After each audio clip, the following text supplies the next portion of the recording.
how many posts are there on social media, scrolling the internet, scrolling the forums for autoimmune disease, ankylosing spondylitis, which I have, that say this is how I cured ankylosing spondylitis. And the real dangers of this is what I fell into early on. When I was first diagnosed with AS, I was so desperate to feel better. My life completely did a 360. I felt horrible. I could barely do anything. I was crawling around, limping around, in so much pain. And I was an athlete, so it was a complete 360. I was a young guy, 24. Symptoms started 22, 23 years old. So I was desperate to feel better. And all I did was try to find a cure. How can I get rid of this? I can't live the rest of my life with this. How am I going to go on? And the problem with that is when I didn't find the cure, when I tried different things and maybe I didn't feel 100% better, I would say, what's the point?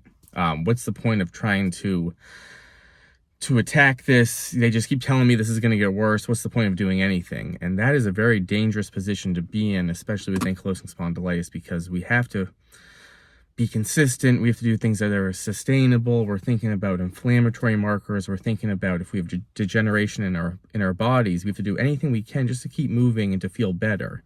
And all these people talking about cures is very dangerous. I do think if something has worked for you anecdotally and you're telling people, I'm so excited to share this because I tried this diet and this worked for me, you know, maybe you could try it out, try it this way, individualize it, that's fine. But everyone is so drastically different. When you start telling people you got to go vegan to get rid of ankylosing spondylitis, you have to go low starch, get rid of starch, never do a cheat meal because you have to do it this way, and that's how you'll cure yourself. When you don't find that cure, it's going to be hard to stick with anything. So my approach has always been, we're looking for small changes across the board. Diet, stretching, any form of exercise, meditation, mindfulness, small changes across the board. That's all I've cared about over the years. Do I feel a little better? Does this thing give me some sort of joy, make me feel a little better mental health wise, exercise wise, nutritionally? Am I getting maybe more protein? Am I fueling the body better? Is my gut less inflamed? Small changes across the board, not full throttle, because we can't just look for that cure. We have to chip away at it. And that was the biggest change I made.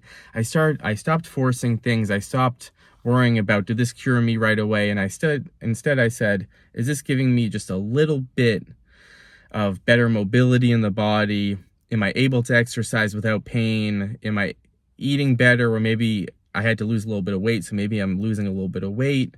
Maybe my stomach's less inflamed. And that's how I chipped away at it. And now, 13, 14 years later, I'm a completely different person because I just chipped away at it. And I stopped worrying about, is this going to heal me? Is this going to get rid of my ankylosing spondylitis? I realized for me, this isn't going away. I have degeneration in the spine. I'm always going to have to battle this. And the only way to do so is consistently, because there's going to be tough days, there's going to be better days. And I want to take that all into approach. I got to battle this consistently. I can't be all or nothing. And I also have to enjoy life. For folks that are saying, you got to go one diet, stick with it forever. Some folks don't want to do that. Some folks want to enjoy life. Maybe Friday night, go out, have a cheat meal, have something to drink. And all of that stuff matters because we want to enjoy life, have a healthy life while we battle ankylosing spondylitis. It can't be all or nothing. So I'm sick of this social media stuff telling people this is how I cured myself, because then when that person tries and it doesn't work for them, that can have a really detrimental effect on their fight against ankylosing spondylitis. So what I'm trying to do is a little different. I'm trying to approach this the right way. We keep fighting it as long as we can to feel a little better each and every day. We keep getting after it, and over time, we can see some good progress and we can live a healthy life. See you next time.